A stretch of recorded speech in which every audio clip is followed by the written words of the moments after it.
State news 71 में आप सभी का स्वागत है। सढौरा के मंदिर मनोकामना के मैदान में स्थित साईं मंदिर परिसर में इन दिनों संगीत में श्रीमद् भागवत कथा चल रही है। व्यासपीठ पर विराजमान युवा कथावाचक योगेश चमोला द्वारा अपने मुखार वृंद से श्रीमद् भागवत रूपी अमृत वर्षा की जा रही है। आइए कथा के दूसरे दिवस कथा को श्रवण करते हैं। क्या होता है माता? आटा ही होता है।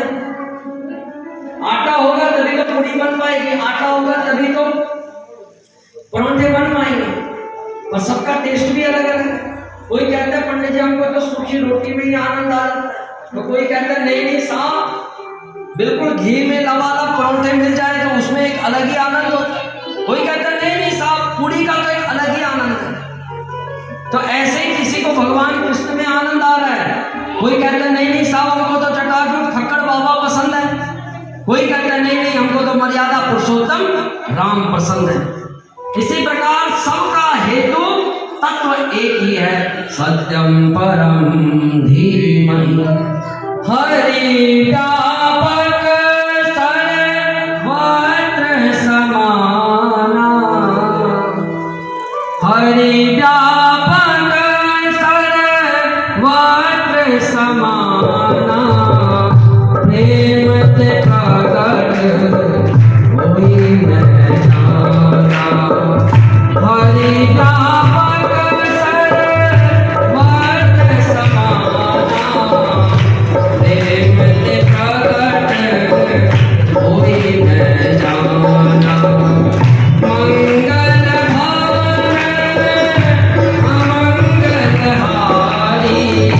मंगल भवन अमंगल हारी, द्रवहु सुदर्शनत अजर विहारी,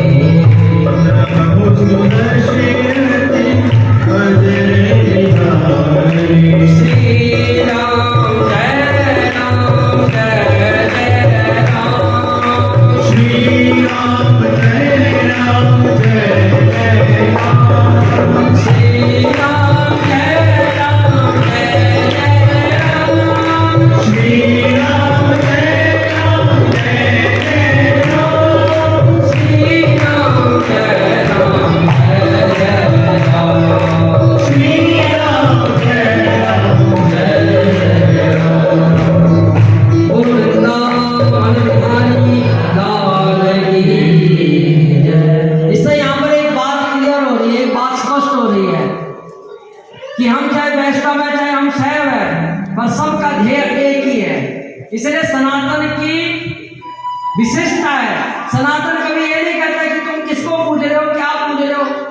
सनातन सब यही कहता है कि सिर्फ सत्य की डगर पे तुम्हारे को चलना है, सत्य की डगर। तुम जो मर्जी हो पर तुम्हारे अंदर सत्य है तो सनातन तुम्हें स्वीकार कर रहा है। इसी प्रकार शौनक आदि ऋषियों ने पूछा कि महाराज इस परम तत्व को पाने का एक ही साधन है, वो है मानव देह। मानव देह रूपी चाबी से मोक्ष का द्वार खोल सकता है माता। 84 लाख योनियां हैं, 84 लाख योनियों में से सिर्फ मानव देह ही एक ऐसा देह है जिस देह के द्वारा हम मोक्ष को प्राप्त कर सकते हैं। तब सुखदेव जी कहने लगे महाराज ये भी बताइए कि ये भागवत की रचना कैसे हुई, कब हुई और कहां हुई। तब सूत जी कहने लगे द्वापरे समनो प्रापे तृतीये युग पर्यये जाता पराशरा योगी व्यासव्यं कलया हरि। जिस समय द्वापर का अंत चला तो भगवान का कला अवतार व्यास जी के रूप में भगवान अवतरित हुए। जैसे व्यास जी ने व्यास जी संसार में आए तो संसार की स्थिति देखी, कोई तन दुखी तो कोई मन दुखी, कोई धन बिन रहते उदास, को थोड़े थोड़े सब दुखी सुखी राम के दास। व्यास जी ने दिव्य दृष्टि से देखा कि भाई इंसान किसी न किसी रूप में दुखी है, तो इनकी दुख की निवृत्ति कैसे हो। तो वेद व्यास जी ने वेद के 4 विभाग कर लिए। 4 विभाग ऋग्वेद, यजुर्वेद, सामवेद, अथर्ववेद, परंतु जैसे ही वो 4 विभाग हुए तब भी इंसान पढ़ने के लिए उनको तैयार नहीं हुआ। पूछा कि व्यास ने कि भाई क्यों नहीं पढ़ रहे तुम? कहा महाराज पढ़ने में बहुत कठिन है। तो तब व्यास जी को लगा तो पंचम भागवत महापुराण, पंचम वेद महाभारत की रचना करेंगे। जब व्यास जी ने उस महाभारत की रचना हुई तो व्यास जी ने कहा भाई भक्तों इसको पढ़ के देखो, तुम्हारा शायद इससे कल्याण हो जाए। तो कहा नहीं महाराज ये भी बहुत बड़ा ग्रंथ है, बहुत बड़ा ग्रंथ है, ये भी हमारे पास का नहीं। अब देखो ना कितने हमारे अंदर भ्रांतियां हैं। एक माता को बोला कि भाई माता जरा भागवत महाभारत भी सुन लिया करो। नहीं पंडित जी महाभारत सुनेंगे तो घर के अंदर महाभारत हो जाए। तो कितनी मतलब बहुत दुख भी लगता है मुझे, बिना बात से अपने ज्ञान थोपना है। किसी को कह दो कि भाई भागवत महाभारत सुन लिया करो, क्योंकि सनातन का मूल है वो श्रीमद् महाभारत है। सारे प्रश्नों का उत्तर उस महाभारत में है, परंतु एक माता के कहने से 10 माताओं ने उस महाभारत को छोड़ दिया। कहा पंडित जी महाभारत पढ़ेंगे ना तो घर के अंदर महाभारत हो जाएगी। ऐसी ऐसी भ्रांतियां है ना। तो इसलिए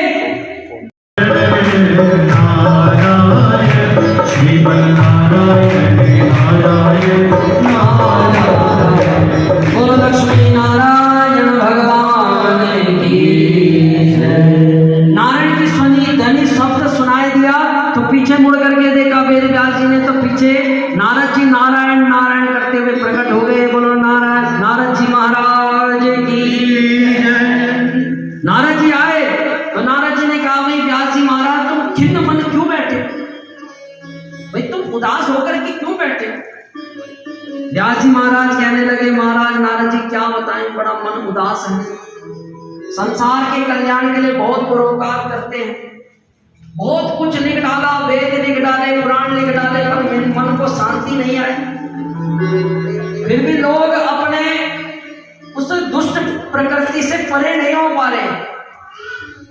नारद जी कहने निद्रा में गया, उस बर्रे रूपी निद्रा में, तो अगली बार जब मैंने आंखें खोली तो मैं ब्रह्मा का पुत्र बन करके परिणित हुआ।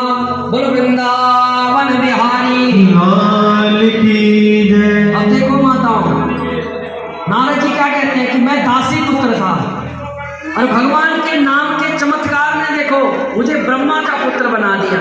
किसका पुत्र बनाया? ब्रह्मा का पुत्र।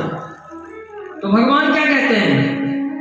भगवान कहते हैं कि वही मेरे नाम का चमत्कार है, ये मेरे नाम का चमत्कार। नारद जी कहते हैं इसलिए व्यास जी महाराज तुम भी भगवान का नाम अर्चन बंदन करो, अर्चन बंदन करो, और जब पूर्ण दिल से तुम भगवान का नाम अर्चन बंदन करोगे तो तुम्हारे अंदर के भी जो संदेह है वो समाप्त हो जाएंगे। इसलिए एक छोटे से भजन से तुम